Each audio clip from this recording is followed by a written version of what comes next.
Hello friends, জয় মা বিରজା। ଦେଖିପାରୁଥିବେ ଏଇ ଦେଶୀ ମାଛର ବେସର।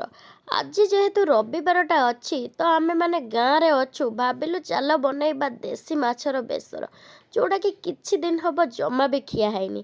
ତ ପ୍ରଥମେ କିଛି ମାଛକୁ କାଟି ପୁରା ସଫା କରିଦେଇଛୁ। ଏଠି ଆମେ କଉ ମାଛ ନେଇଛୁ ପୁରା ଗୋଟା ଗୋଟା ଫ୍ରାଏ କରିବା ପାଇଁ। କାଟି ସଫା କଲା ପରେ ସେଥିରେ ଲୁଣ ହଳଦୀ ବଢ଼ିଆ ସେ ପୁରା ମ୍ୟାରିନେସନ୍ କରିଦେଇ ଶିଳ ବଟା ବାଟଣକୁ ଦେଇ ପୁରା ଗରମ ଗରମ ତେଲରେ କଉ ମାଛକୁ ପୁରା ବଢ଼ିଆ ସେ ଫ୍ରାଏ କରିଦେଇଛୁ।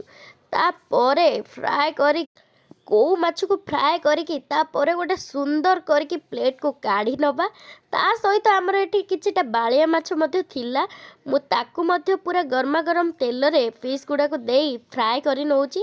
ତାପରେ ଶିଳରେ ବାଟି ରଖିଥିବା ବେସରକୁ ଭଲ ଭାବରେ କଡ଼ା କରିକି ତେଲ ଗରମ କରି ଟିକେ ଫୁଟଣ ଫୁଟେଇ ଦେଇ ତା ଦେହରେ ଟମାଟୋ ଦେଇଦେବା, ଆଉ କିଛିଟା ହଳଦୀ ଆଉ କିଛି ଲୁଣ, ଟିକେ କଲର୍ ପାଇଁ ଜଷ୍ଟ କଲର୍ ଗୁଣ୍ଡ, ଆପଣ ରାଗ ଯେତିକି ଖାଉଥିବେ ସେଇ ଅନୁସାରେ ଦେବେ।